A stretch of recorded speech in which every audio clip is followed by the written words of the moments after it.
안녕하세요. 오늘도 사연 살롱을 찾아주셔서 감사합니다. 저는 사랑하는 남편, 귀여운 2살배기 아들과 살고 있는 워킹맘이에요. 작년까지만 해도 저희 집에서 어마무시한 일들이 있었는데 이제야 좀 진정되고 이렇게 사연 살롱을 보낼 글을 끄적일 여유가 되네요. 제 이야기를 다 듣고 나시면 유명한 영화 한 편이 떠오르실 거예요. 모두 같은 생각인지 잠시 후에 알아볼게요. 저와 남편은 동갑내기 커플로 결혼한 지 4년 차예요. 무난하고 무던한 남편과 연애 때부터 이 남자랑은 결혼하겠다 싶었는데 정말 그 말대로 되었어요. 성격은 무던하지만 자기 일에 있어서는 적극적이고 전투적인 남편의 상반되는 모습에 아주 큰 매력을 느꼈었어요. 그리고 그 모습은 저와도 많이 닮아 있었죠. 사실 저는 남편을 만나기 전까지 커리어에 거의 목숨을 걸고 사는 여자였어요. 워낙 일욕심이 많기도 했고 인정 욕구가 강한 편이었거든요. 저는 매사 최선을 다해 성과를 이뤄내고는 했었죠. 그래서 30대 초반이었음에도 불구하고 지금 회사에서 연봉 1억을 약속받고 일을 하고 있었죠. 부모님은 두 분 다 일 때문에 싱가포르에 거주하셨는데 저 혼자 있어도 잘해내야 한다는 생각에 더 억척같이 일을 했던 것 같아요. 남편은 한 스타트업 회사를 꾸려나가고 있었어요. 당장 엄청난 성과가 보이는 것은 아니었지만 아이디어도 넘쳐나고 자신감이 있어 나쁘지 않은 성적을 내는 중이었죠. 남편은 저보다 급여가 조금 적었어요. 하지만 제가 워낙 탄탄대로를 걷고 있어 그런 것쯤은 하나도 문제가 되지 않았어요. 남편 역시 자격지심을 갖는 사람도 아니었고요. 그렇게 아주 부유하게는 아니지만 저희 둘은 그럭저럭 나쁘지 않은 생활을 즐기고 있었죠. 저희 형편이 조금 더 여유로울 수 있었던 이유는 저희 친정이나 남편의 시댁 쪽이 아버님들이 다 현업에서 활발히 활동하시고 계셔서 용돈이라든가 명절 때 드리는 현금 선물은 일절 받지 않으셨거든요. 오히려 두 집 모두 노후 계획까지 든든하게 되어 있는 편이라 저희에게 뭐라도 더 해주고 싶어 하셨어요. 어렵게 결혼 생활을 시작하는 부부들에 비해 정말 너무 감사한 일이었죠. 시아버지는 한 식품 공장을 운영하셨어요. 시아버지도 하시는 일을 좋아해 집에 계시는 시간보다 출장을 다니시는 시간이 훨씬 많았어요. 시아버지는 시도 때도 없이 지방으로 가셔서 사실 여태껏 뵌 날보다 못 뵌 날이 더 많을 정도였죠. 그나마 유일하게 교류가 있던 시댁 식구는 시어머니였어요. 그마저 시어머니도 엄청 살갑게 가까운 사이는 아니었지만 말이에요. 사실 시어머니는 제 남편의 친엄마가 아니었어요. 남편이 워낙 어릴 때 두 분이 이혼하셔서 친모에 대해서는 아무것도 몰랐다고 하더군요. 그러다 13년 전 시아버지가 지금의 시어머니를 만나 재혼을 하게 된 것이고요. 시아버지와 시어머니의 나이 차이는 12살이 넘어 재혼할 당시에 사람들 입방아에 많이 오르내렸다고 해요. 하지만 시어머니가 오히려 더 필사적으로 매달려 재혼하게 되었고 지금까지 오게 된 것이었죠.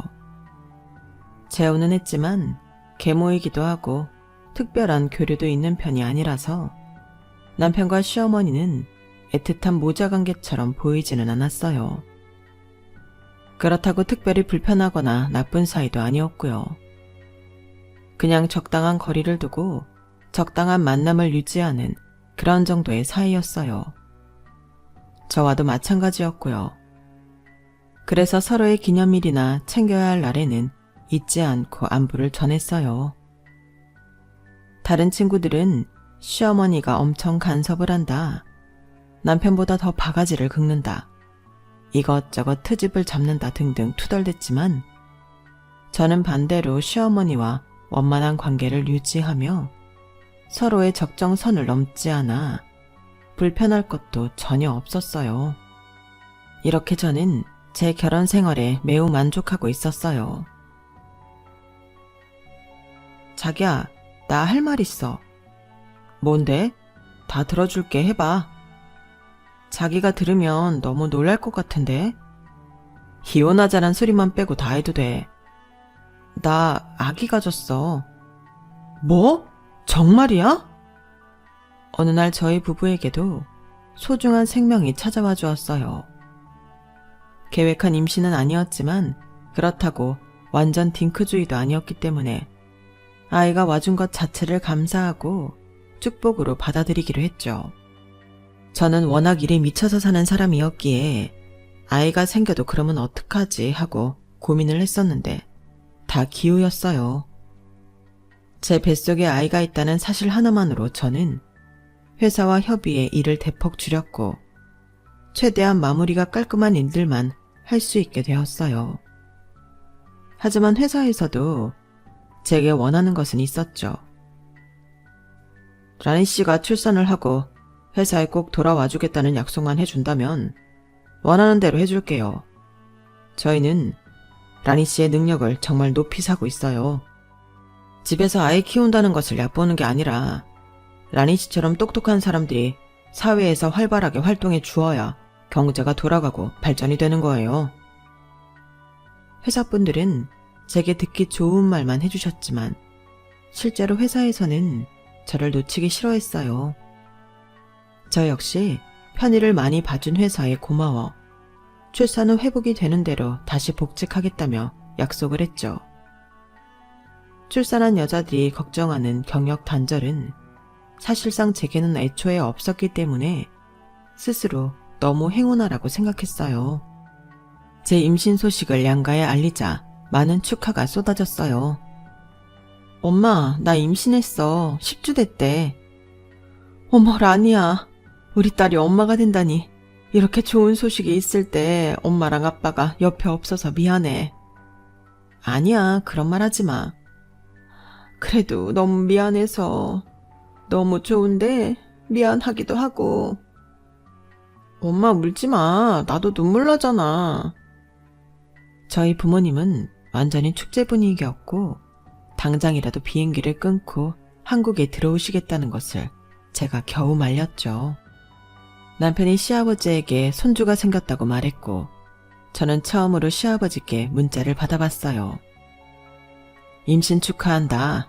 항상 몸 생각하고 건강 잘 챙겨야 한다. 필요한 것 있으면 언제든 이야기하고. 저는 시아버지의 문자를 받고 피식 웃었어요. 자기야, 문자만 봐도 아버님인 줄 다 알겠다. 그렇게 무뚝뚝한 분이 하실 수 있는 표현을 최대한 다 해주셨네. 그러게 말이야. 난 여태까지 살면서 아버지한테 문자 한번 받아본 적 없는데. 영광이네. 어머님한테도 말씀드렸어? 전화를 안 받으시길래 메시지 남겨놨어. 잘했어. 얼마 후 시어머니에게 전화가 걸려왔어요. 전화를 받자마자 아주 살가운 목소리로 축하를 해주시더군요. 어머머, 우리 며느리가 임신을 했구나. 세상에, 너무너무 축하해. 입덧은 없니? 다른데 불편한 곳은 없고? 저의 임신을 축하해주는 시어머니가 뜻밖에도 너무 상기된 채로 이것저것 질문도 해주고 챙겨주려는 모습이 보여서 내심 놀랐어요. 사실 속으로 그렇게까지 챙겨주실 거라고는 전혀 예상도 못했거든요. 뭐부터 사야 되지? 임부복? 임신부 속옷? 허리도 많이 아픈데 편한 등받이 쿠션도 필요하겠네. 아, 어머니, 저 아직 임신 초기라서 그런 것들 급하게 필요하지는 않아요. 때 돼서 필요하면 제가 구매할게요. 그래도 저 생각해서 말씀해 주셔서 고맙습니다. 아우, 라니 너는 내 며느리가 왜 이렇게 거리감 있게 구니? 친정 부모님도 다 여기 안 계시니까 내가 잘 챙겨줄게. 필요한 것 있거나 먹고 싶은 것 있으면 언제든지 말해. 알았지? 저는 통화를 마친 후 남편에게 의아한 얼굴로 물었어요. 어머니가 생각보다 훨씬 내가 임신한 걸 반기시네? 그동안 내가 너무 멀게만 느꼈나? 이렇게 따뜻하고 좋은 분인데. 그러게, 나도 옆에서 들었는데 목소리가 완전 다르던데? 진짜 좋아서 하시는 말 같았어.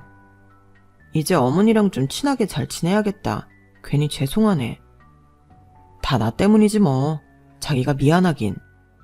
남편은 자신이 계모인 시어머니에게 살갑고 친아들처럼 대하지 못해 저까지 친해질 수 있는 기회가 애초에 없었던 것 같다며 미안해하더군요. 그만큼 시어머니의 엄청난 축하는 저희 부부에게 이상하리만큼 어색한 일이었어요. 그 후 저는 최소한의 일만 하고 나머지 시간에 임신과 출산, 육아에 대해 정보를 알아보러 다녔어요. 제가 모르는 것들이 정말 많더군요. 두렵기도 했지만 신기하기도 했어요. 필요한 구매 목록들도 작성하고 아기를 위한 방을 어떻게 꾸밀까 이것저것 생각도 했어요. 그때 마침 전화가 울렸어요. 어머님, 아침부터 어쩐 일이세요? 그냥 목소리 듣고 싶어서. 이제 홀몸도 아닌데 잠은 잘 잤는지 밥은 잘 먹었는지 궁금해서. 아, 네. 이렇게까지 생각해 주셔서 고맙습니다.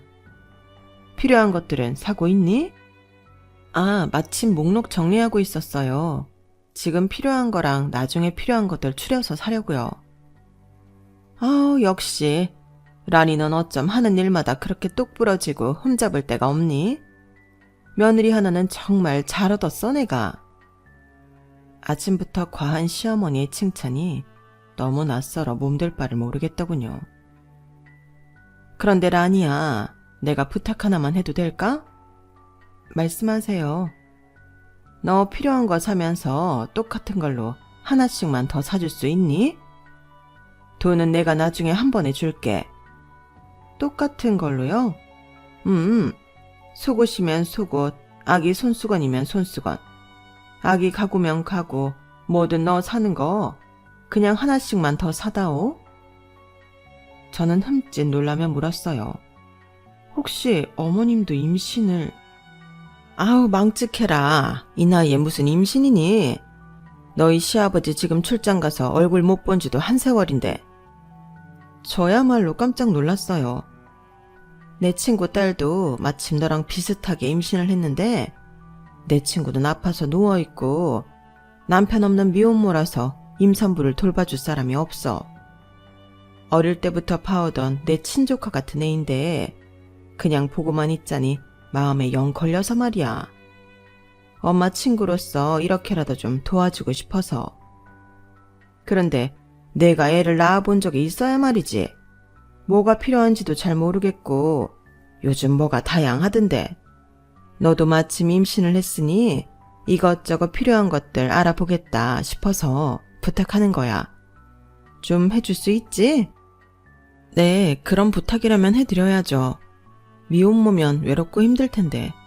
어머님이 이렇게까지 도와주신다니 다행이네요. 제가 사면서 같은 걸로 하나씩 살게요. 혹시 지금 입는 옷이나 속옷 사이즈 알고 계신 거 있으세요? 너랑 똑같아. 키도 비슷하고 몸매도 아주 비슷해. 그러니까 네가 사는 거 맞춰서 똑같이 사주면 될 거야.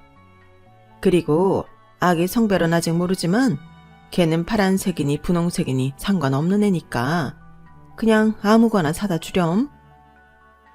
전화를 마치고 저는 오히려 시어머니를 다시 보게 되었어요.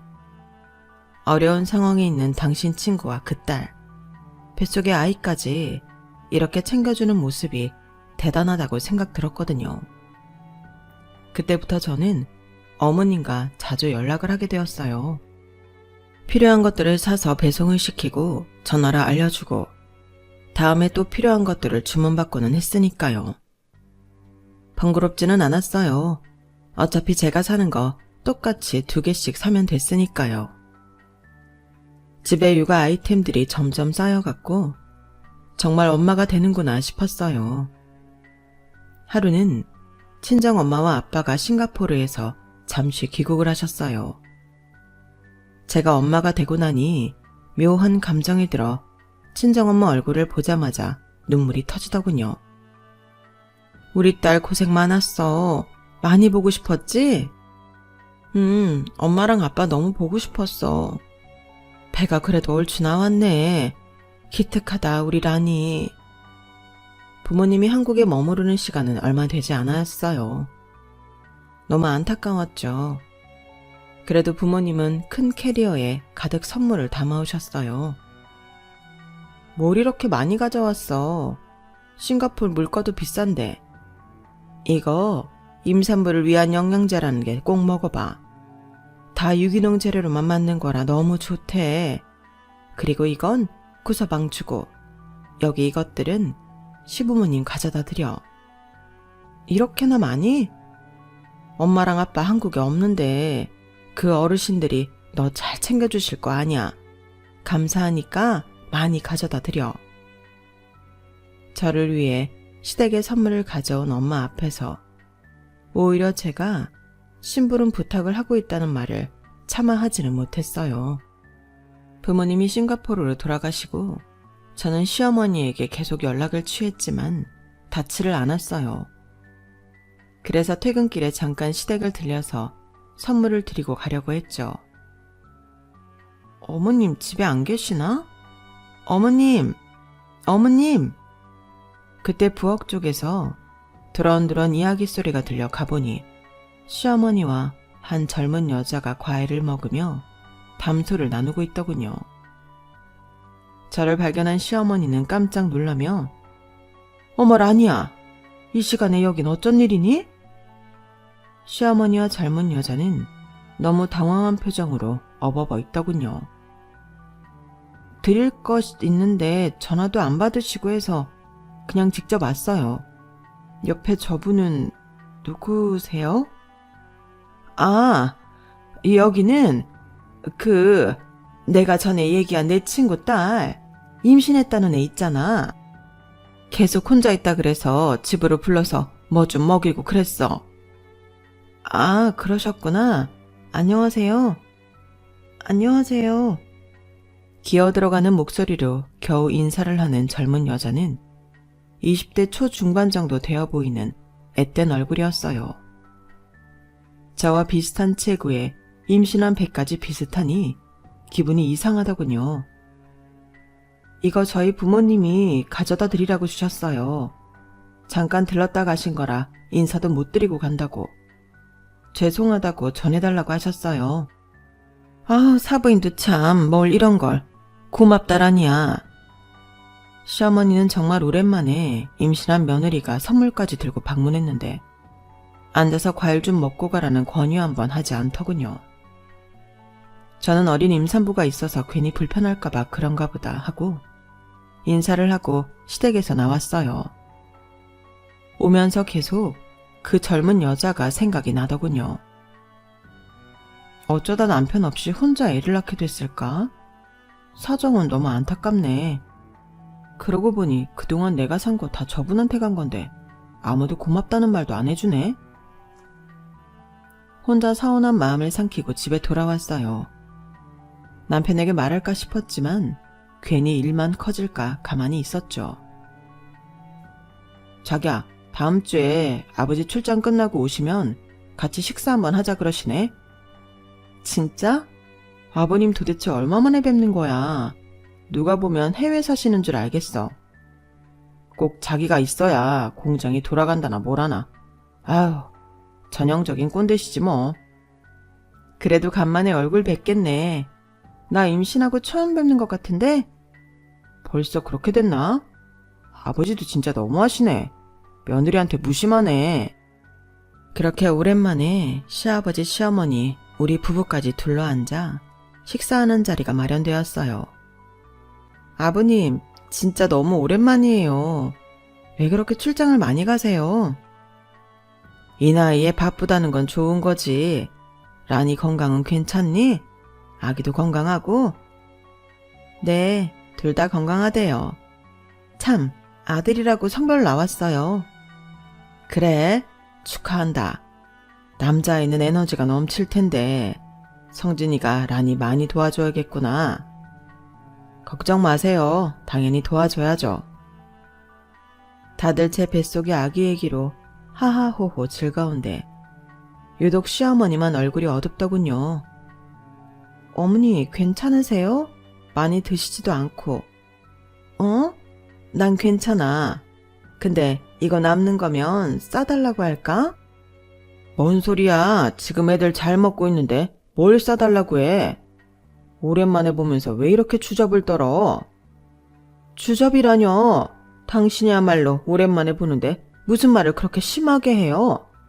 내가 새 걸로 다시 시켜달라는 것도 아니잖아요. 우리가 먹다 남는 것 같으니까 좀 싸가겠다는 건데 뭐가 그렇게 불만이에요? 당신이 언제부터 이렇게 알뜰살뜰했다 그래? 어머머 이 양반이? 그럼 내가 뭐 돈을 펑펑 쓰고 다녔어요? 내가 멀리 있어서 말 안 하려고 그랬는데 요즘 카드값이 왜 그렇게 많이 나와? 도대체 뭘 하고 다니는 거야? 당신 카드 명세서 아직 받고 있어요? 그거 나로 돌려달라니까. 당신 폰으로 돌리려고 그랬는데 뭐가 자꾸 긁혀서 궁금해서 그냥 냅뒀어. 이름도 어려운 무슨 그런 데서 뭘 사서 나르는 거야? 참나. 그동안 내가 카드 쓰는 거 은큼하게 다 보고 있었다는 거네.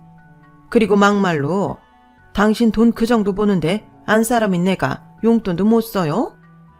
내가 언제 돈 쓰는 걸로 뭐라 그랬어? 원래 한 달에 500만 원 갖고 충분하다더니 요즘은 아주 1000만 원 넘기는 게 우습더만. 갑자기 무슨 돈을 이렇게 써대는 거냐는 말이야. 필요하니까 쓰죠. 나 집에 혼자 냅두고 여기저기 신나게 출장이나 다니면서 내가 그런 돈도 못 쓰면 뭔 재미로 살아요? 난 애도 낳아본 적 없는 초혼인데 장성한 아들까지 있는 당신이랑 결혼했으면 그 정도는 나한테 해줘야 되는 거 아니에요? 나 아직 50살도 안 됐다고요. 왜 말이 또 거기로 튀어? 어린 나이에 나이 많고 아들까지 있는 당신한테 시집 왔으면 더 펑펑 쓰라고 가져다 주지는 못할 망정 카드값 좀 많이 나왔다고 애들 앞에서 이렇게 날 타박해요? 어머니 진정하세요. 두 분도 오랜만에 만나시잖아요. 갑자기 불붙은 시부모님의 말싸움에 저와 남편은 어쩔 줄 몰라 했어요. 게다가 다들 너무 오랜만에 모인 자리인데 불편한 느낌이 가시질 않았어요. 결국 제대로 식사도 못하고 어영부영 끝났고 시아버지는 그날 바로 지방에 다시 내려가셨다고 하더군요. 시어머니가 쓰는 돈에 대해서 여태껏 한 번도 뭐라 말한 적 없는 시아버지가 저렇게 대놓고 화를 낼 정도면 얼마나 많이 나왔는지 궁금하기도 했어요. 말싸움 중에 들렸던 500만 원과 1000만 원, 2배가 넘는 돈인데 시어머니는 그 돈을 갑자기 어디에 그렇게 쓰고 다녔던 걸까? 시간이 점점 흘러 저는 막달이 되었고 하루하루 긴장되더군요. 어느 날 시어머니에게 연락이 왔어요. 라니야, 혹시 아기 낳고 산후조리원 갈 거니? 네, 성진 씨랑 지난번에 가서 예약했어요. 그래? 얼마니? 2주에 600만 원이요. 네? 600만 원? 그것도 고작 2주에? 요즘 산후조리원 거의 다 비슷해요. 라니야, 너 거기 가지 말고 집에 있어. 내가 산후조리 아주 잘해줄게. 네? 어머님이요? 아니에요. 그냥 조리원에 갈게요. 600만 원이 어디 애 이름이니?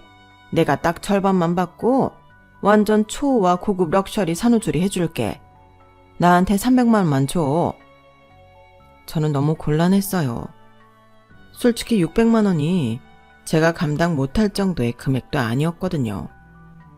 게다가 시어머니한테 산후조리를 받는다는 것 자체가 생각만 해도 너무 불편한데 어떻게든 거절하고 싶었어요. 어머니, 저 진짜 괜찮아요. 조리원에 있는 게 마음 편할 것 같아요. 내가 사돈어른 보기 민망해서 그런다. 친정엄마도 해외에 계시고 그렇다고 나도 일하는 시어머니가 아닌데 당연히 제일 편한 자기 집에서 산후조리를 해줘야지. 이래야 내가 사돈을 뵐 면목도 생기고 하지. 라니 너 나 요리 잘하는 거 알지? 너 아기 낳으면 해주려고 산모를 위한 식단이라는 책도 다 정독하고 동영상도 몇 번이나 돌려봤어. 집에서 내가 정말 잘해줄게.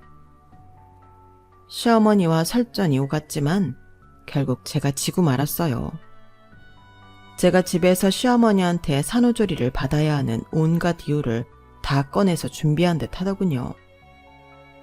처음에는 막연하게 불편한 부분만 생각했던 저도 점점 시어머니의 정성이 고마워서라도 그 말대로 해야겠다는 생각이 들었어요. 남편에게도 말하니 껄끄러워하는 모습이 역력했지만 어쩔 수 없이 산후조리원 예약을 취소하고 집에서 시어머니에게 받기로 했죠. 시어머니는 출산 예정일 열흘 전부터 짐을 싸갖고 와서 저희 집에서 함께 지내기 시작했어요. 시어머니는 정말 말한 대로 매 끼니를 정성 들여 차려주셨어요. 그 상을 보자 괜히 불편할까 거절부터 하려 했던 제 스스로가 밉기까지 하더군요. 라니야, 많이 먹어. 우리 손주도 얼른 나와서 할머니랑 만나자. 식사는 물론 아로마 오일까지 동원해 산전 마사지도 해주더군요. 어머니, 아무래도 어머니한테 마사지까지 받는 건 좀... 가만히 있어. 어렵게 생각하지 말래도.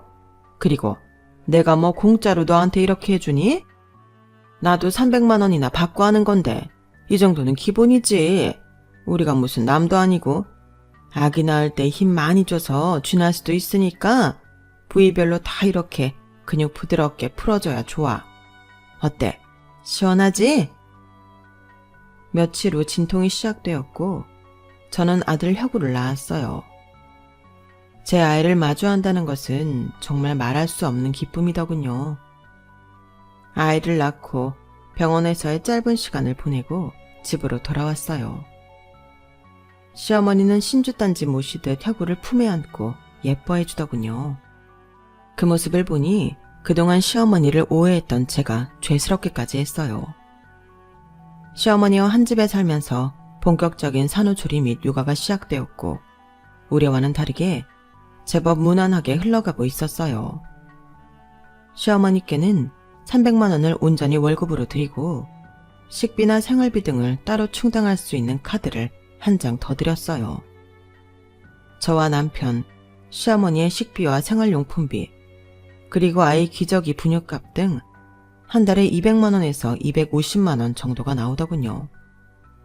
그 정도면 제가 생각한 정도이기도 하고 오히려 알뜰살뜰 해주신다는 느낌도 받아 월급에 더 챙겨드리는 달도 많았어요.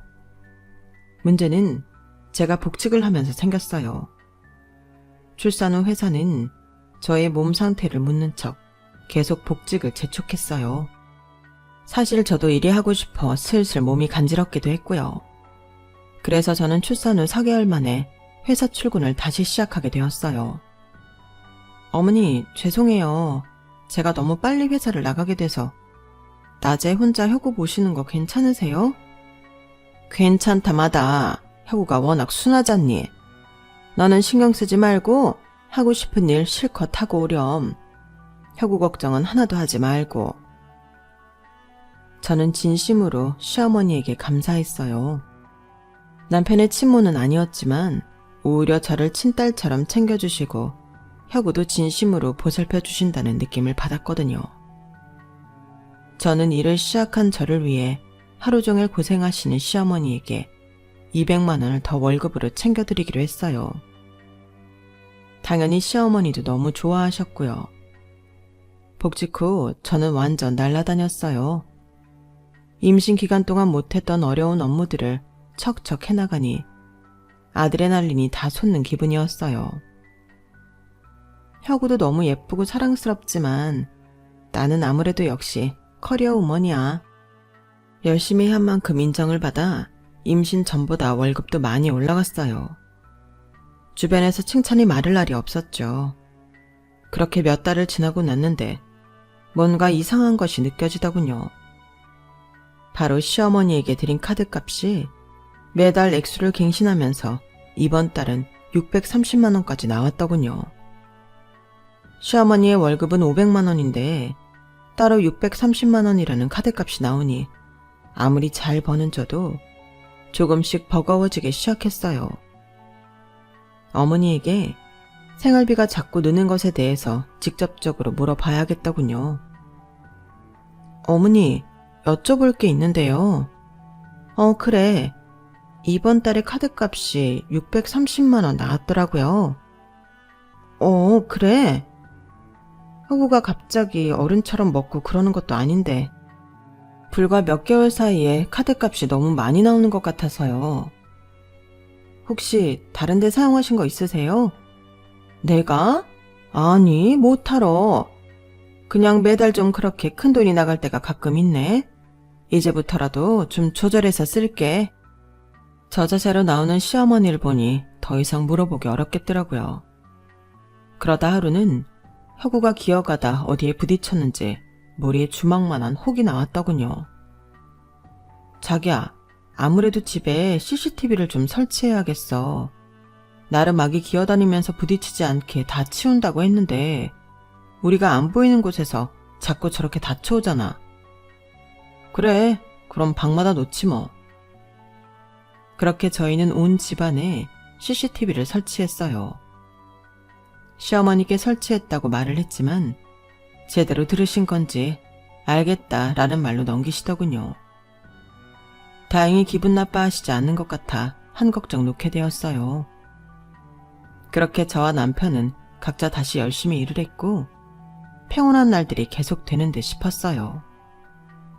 하지만 다음 달, 그 다음 달도 여주없이 카드값이 600만 원을 넘어 700만 원까지 나오더군요.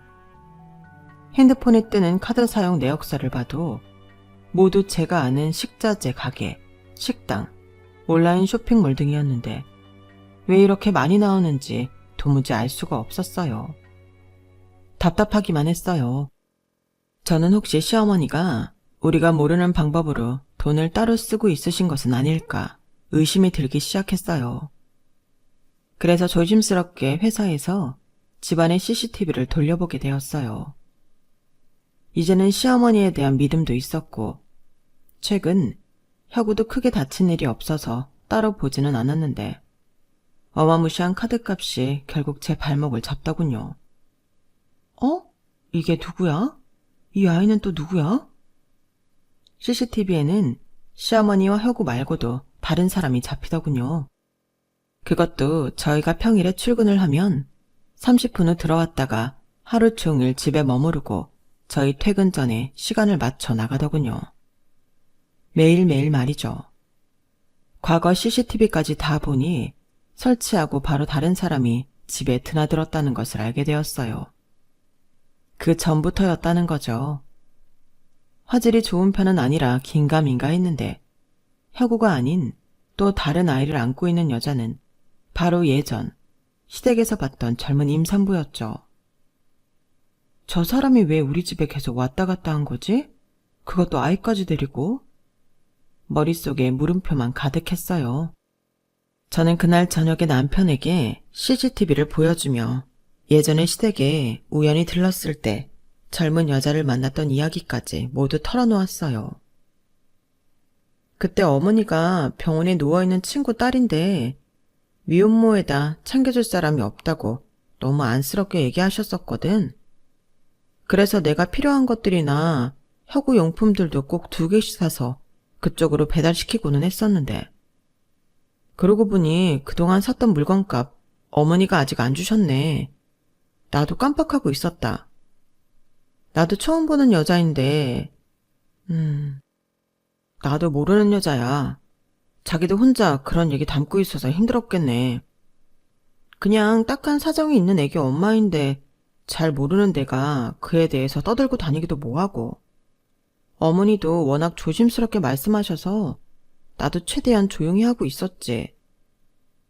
CCTV를 달아놓고 이제야 보는 우리도 참 어리석다. 그러게 미안.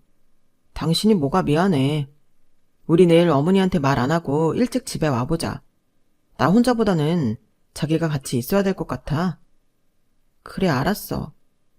다음날 저희는 평소보다 훨씬 이른 3시쯤에 집에 문을 열고 들어왔어요. 거실에서는 추울 정도로 에어컨을 틀어놓고 널브러져 자는 시어머니와 제 잠옷까지 찾아 입고 소파에서 편하게 앉아 텔레비전을 보고 있는 젊은 여자가 있더군요. 혁우와 젊은 여자의 아기는 여기저기 침을 흘리며 기어다니고 있었고요. 혁우야! 라니야, 성진아. 이 시간에 집에 웬일이니? 시어머니는 놀라다 못해 저와 남편을 보고는 말까지 더듬으며 물었어요. 소파에 있던 애기 엄마는 본인이 입고 있는 제 잠옷을 어떻게든 가려보려고 노력하더군요. 어머니, 이 애기 엄마가 지금 왜 여기 있어요? 이 아이도요. 하루 이틀도 아니고 왜 매일같이 저희 집에 와 있냐고요? 저는 혁우를 들어안고 따지듯이 물었어요. 그게 다른 게 아니라 있잖아. 말을 잇지 못하는 시어머니와 애기 엄마를 앉혀놓고 추궁하기 시작했어요. 저희 엄마한테 너무 뭐라고 하지 마세요. 네? 엄마요? 애기 엄마는 시어머니를 보고 엄마라고 하며 저희를 원망스러운 눈빛으로 쳐다보더군요. 결국 시어머니는 모든 것을 실토했고 진실은 기절할 정도로 충격적이었어요. 시아버지와 초혼이고 아이도 없다던 시어머니는 사실은 일찍이 남자가 있었고 그 사이에서 낳은 딸이 있었던 거예요. 나이 차이는 나지만 돈이 조금 있어 보이는 시아버지와 결혼하고 경제적 여유를 누리기 위해 딸이 있는 것까지 숨기고 처녀인 척 했던 것이죠. 그리고 그 딸이 바로 제 잠옷을 입고 있던 애기 엄마이고요. 얘기를 듣고 보니 시어머니와 그 딸의 삶이 참 평행이론 같았어요. 내가 얘를 임신한 게 딱 23살 때였는데 어쩜 얘가 23살에 임신을 한 거야. 기가 막히고 어이가 없었지. 애가 생겼다는 얘기를 듣는데 엄마인 내가 어떻게 매정하게 모른 척하겠어. 시어머니는 눈물을 철철 흘리며 하소연하듯 말했어요. 그럼 그 전까지는 딸이 어떻게 자라고 있었는지 몰랐던 거예요? 외할머니 손에서 자랐어. 네? 외할머니면 어머님의 엄마? 그럼 지금까지 계속 교류를 하면서 지냈다는 거네요. 자주는 못 만났어. 그냥 용돈 조금씩 보내는 정도였지. 우리 아버지가 벌어다 준 돈으로 말이죠. 화가 잔뜩 난 남편은 시어머니를 노려보며 말했어요. 얼마 전에 외할머니가 돌아가셨어. 딸 혼자 살아야 되니까 이것저것 필요한 거 가져다 주고 게다가 임신까지 했으니까 조금 더 신경 써준 거야. 잠깐만요.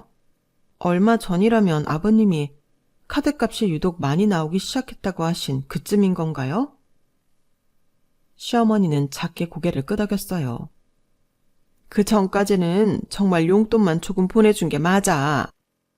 그런데 우리 엄마까지 저 세상 간마당에 딸이 안쓰러워서 챙겨준다는 게 이렇게까지 될 줄 몰랐어.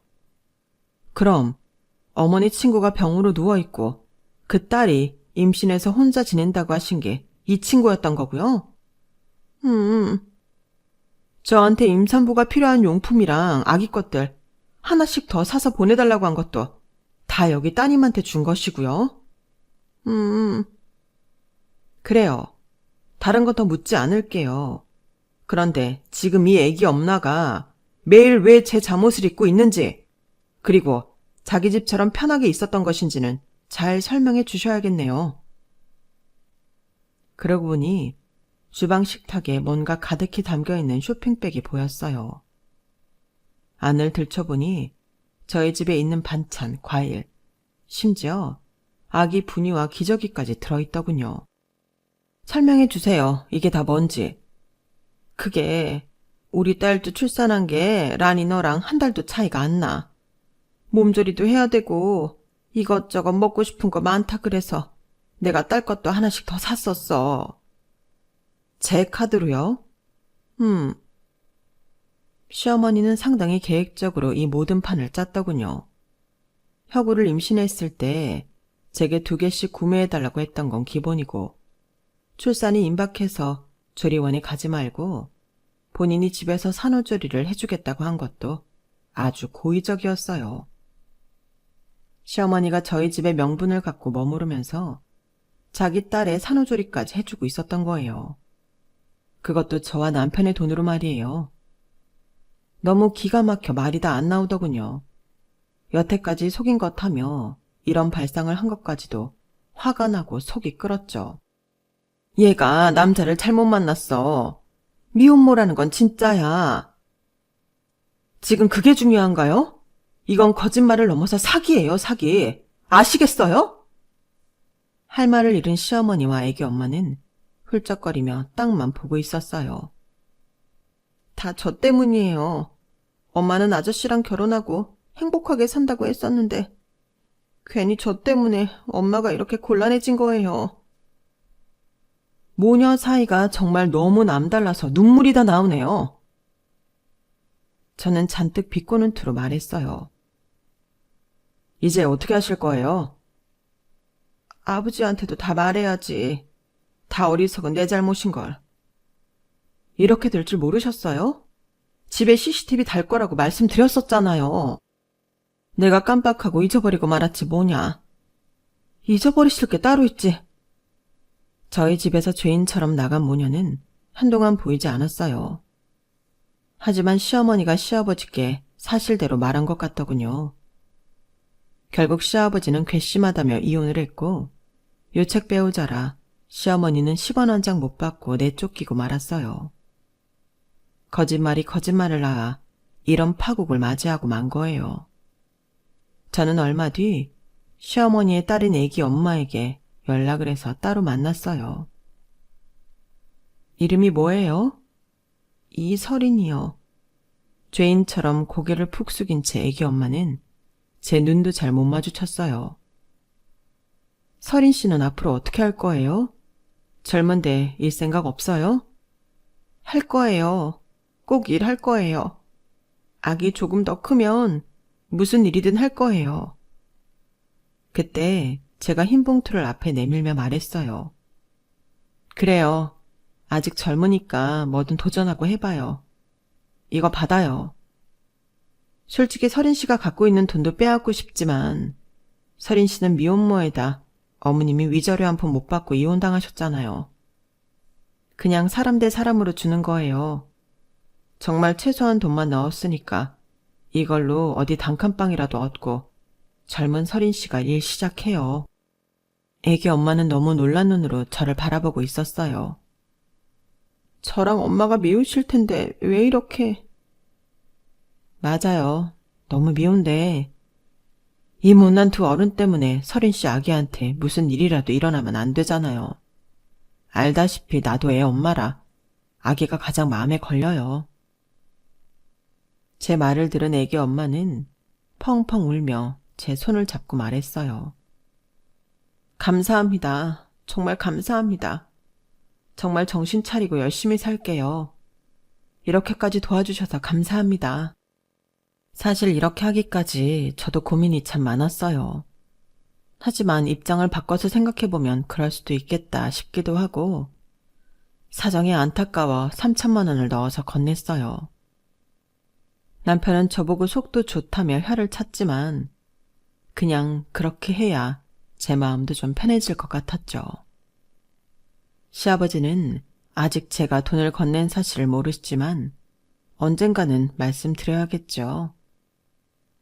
참, 제가 처음에 얘기했던 거 기억나셨나요? 저는 시어머니와 애기 엄마를 보며 약간 기생충이 생각나 소름이 돋았거든요. 은밀하게 남의 집에 기생하는 사람들, 바로 그 모녀였다고 생각해요. 부디 우리와는 악연이었지만 모든 걸 다 품어줄 수 있는 좋은 사람을 만나 새 출발했으면 좋겠네요. 앞으로 저도 더 좋은 마음으로 세상을 살아가면 우리 아들도 더 베품 주고 또 받는 사람이 되겠죠. 제 이야기 들어주셔서 감사합니다. 들어주신 모든 분들 행복하시고 건강하세요. 여러분, 사연 댓글에 응원과 현명한 조언 부탁드려요. 좋아요와 구독은 저에게 큰 힘이 됩니다. 오늘도 좋은 일 가득하세요.